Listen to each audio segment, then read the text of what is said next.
En ce moment, qu'est-ce qu'il faut faire? Il faut reprendre la pince à cœur, retirer votre tenue, vous remettre dans l'emballage l'intérieur et recommencer la technique. Puisque la technique, ce qu'il voudrait dire que lorsque vous utilisez, vous devez poser votre emballage à côté sur votre espace de travail. N'allez pas dire, ah, le film est sorti, madame, j'ai mal mis, il faut aller payer notre DU, c'est pas nécessaire. Vous récupérez ce DU, vous remettez dans l'emballage et vous reprenez votre veste de clinique de la santé, vous ressaisissez le DU comme il se doit. Nous avons un document qui régit cela. On s'y conforme et les instructions nous ont été données à la lettre. S'il vous plaît, faites tout pour qu'on respecte. Toutes les régions ont mis le document. Quitte à chacun de s'en approprier, parce que c'est notre prière. S'il vous plaît, ne faisons pas l'exception, ne faisons pas montrer que nous n'avons pas d'esprit de responsabilité et que nous ne pouvons pas nous organiser selon les règles. S'il vous plaît, ceux qui sont à jour, c'est ceux-là qui participent aujourd'hui. Ceux qui ne sont pas à jour s'abstiennent, parce que hier c'était la journée pour tout le monde. Donc nous allons procéder comme ça.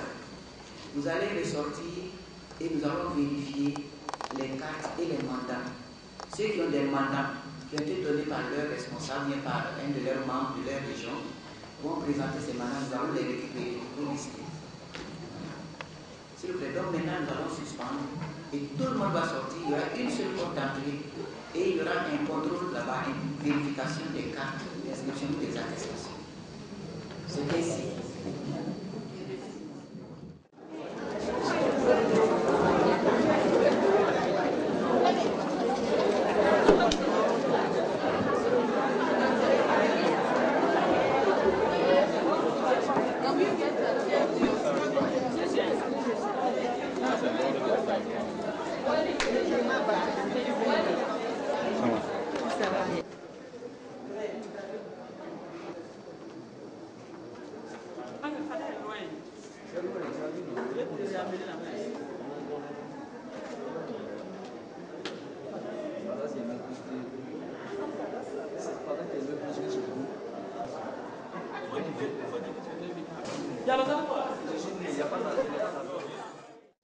Tous ceux qui ont contribué de loin ou de près, c'est une grande fête pour toutes les sages-femmes et maïticiens qu'on soit arrivé à ce bout-là. Donc c'est le moment de vous approprier du contenu et de faire tout pour que ça soit appliqué dans vos régions. La compréhension de ces textes et leur application est importante. Donc je pense qu'il faut essayer de s'en conformer, d'être dans les règles de dans les règles de la discipline. C'est vrai que l'organisation d'une telle rencontre n'est pas facile. Il y a des insuffisances partout parce qu'on ne peut pas connaître tout et faire tout parfaitement. C'est humain, c'est une œuvre humaine. On demande votre indulgence. Si depuis 2008, si on s'était aligné, on avait cru et on s'était aligné, aujourd'hui il n'y aurait pas eu ce dérapage. Mais ce n'est que c'est normal, c'est une école pour nous tous, pour vous surtout. Alors donc faisons en sorte qu'on mette vraiment, qu'on arrive au bout de cette journée avec un bureau qui puisse vraiment prendre la relève et travailler correctement pour que tout le monde comprenne que la mission est noble. Bon, elle est lourde aussi, il y a peu d'ouvriers engagés, il y a peu d'ouvriers disponibles, mais lorsqu'il s'agit de tirer les bénéfices, tout le monde est là. Ce n'est pas ça, c'est l'intérêt général qu'il faut voir. Alors donc je vous exhorte vraiment à observer la tolérance, la compréhension, l'humilité, la compréhension et cultiver l'amour entre nous pour qu'on puisse faire de cette profession une noble mission, enfin une noble profession, que tout le monde respecte et que nous-mêmes nous respectons. Donc je vous exhorte vraiment à faire de telle sorte que ce congrès-là se termine bien. Et après aujourd'hui, nous allons nous déporter à la clinique de la promotion de la santé familiale, appelée clinique des sages-femmes, initiée depuis 1983, donc ça fait 30 ans. Si on était bien organisé, ça allait faire écho partout. Mais dispersés comme nous sommes là, nous sommes obligés de faire modestement la chose. Nous allons nous déporter là-bas. Les pôles sont aussi prévus pour là-bas. Mais on va faire peut-être un bilan, pas exhaustif, parce qu'il n'y a pas eu les ouvriers pour recueillir les données, recueillir tout ce qu'il y a eu comme production dans cette clinique-là. Mais le peu qu'on a pu faire, on va vous les présenter. Et on va proposer un plan stratégique de relance. Il faut revoir son statut. C'était une structure qui a un emplacement stratégique que tout le monde a vu. Donc, il y a des crocs en jambes qui sont en train de se développer pour qu'on s'entre-déchire. Et puis, bon, maintenant, on va tirer la structure pour faire ce qu'on veut. Mais cette clinique-là, il faut vous battre pour que ça reste votre structure au sage-femme. Et l'ordre va prendre la responsabilité de son fonctionnement, parce que c'est l'ordre qui intervient à sa prise en charge jusqu'à présent. Au début, ce n'était pas encore les acteurs qui étaient là, mais il n'y a plus d'acteurs prestataires pour permettre de se lever. Donc il faut travailler à ce que c'est ça, c'est statué. Donc un nouveau conseil va être mis en place à l'issue de ce premier congrès ordinaire pour un meilleur fonctionnement, parce que pour que ça soit mieux. Parce que tout ça là, c'est on titubère, on ne fait rien, il n'y a pas d'expérience à la matière. Il faudra des hommes et des femmes qu'il faut, à la place qu'il faut, pour se faire. Il faut des sages-femmes de bonne volonté, surtout disponibles et engagés, et prêts à beaucoup de sacrifices pour le bon fonctionnement de ces structures-là. Comme je disais, la mission est noble, et bon, pour accomplir cette mission, la profession doit avoir en tout cas des gens pétris de moralité, de dévouement, et surtout d'amour du projet, pour donner à chaque bénéficiaire la dignité et le bonheur de contribuer à la perpétuation de l'humanité. Pour le renforcement de la profession et de l'ordre des sages-femmes en avant. Bon congrès à tous et à toutes.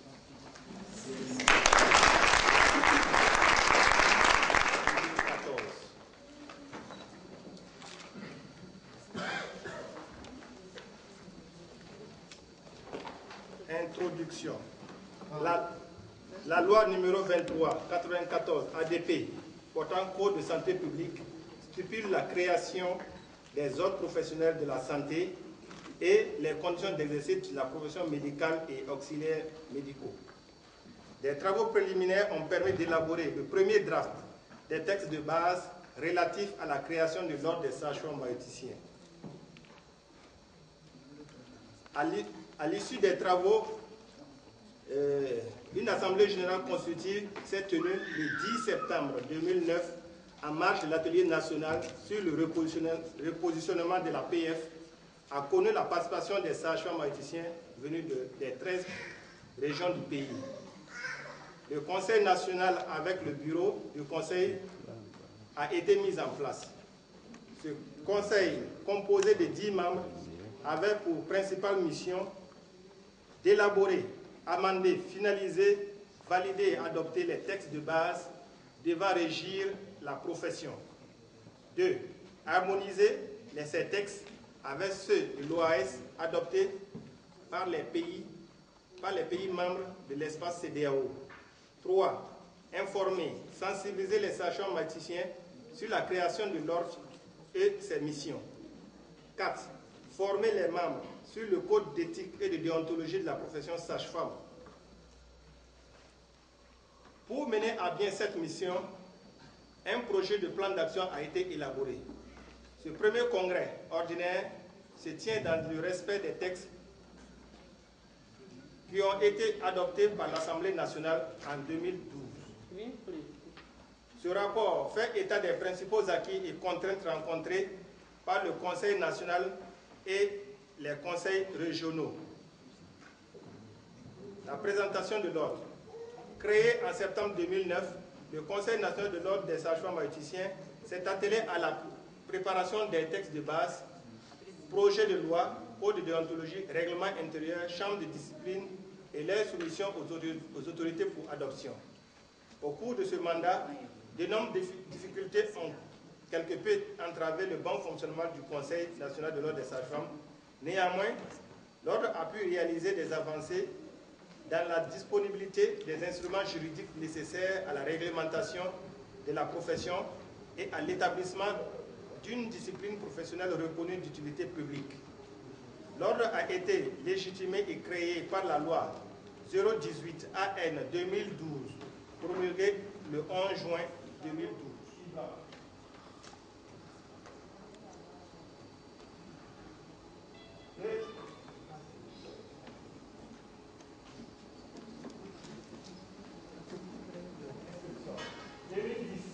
2011, 49, 2012, 67, 2013, 227, 2014, 406 et 2015, 277.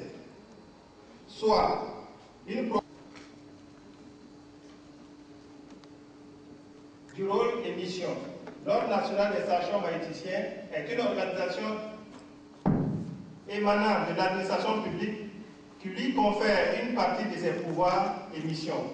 Pour ce faire, il contribue à la réglementation des prestations des services publics à travers l'établissement des règles de conduite et de discipline au sein de la profession.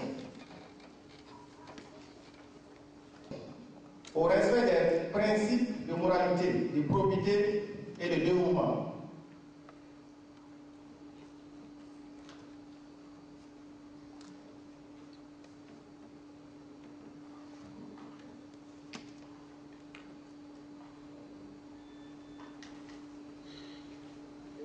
Je vais peut-être vous demander vraiment la tolérance par rapport à ce rapport-là.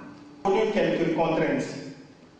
Dans un second temps, il a fallu effectuer des sorties pour la création des conseils régionaux.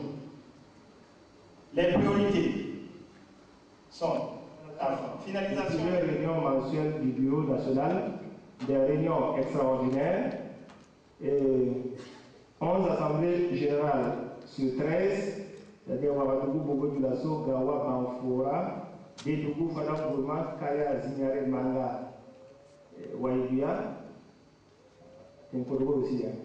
Le cadre de travail reste la clinique pour la promotion de la santé familiale qui abrite le siège de l'ordre à Ouagadougou comme Bobo-Dioulasso.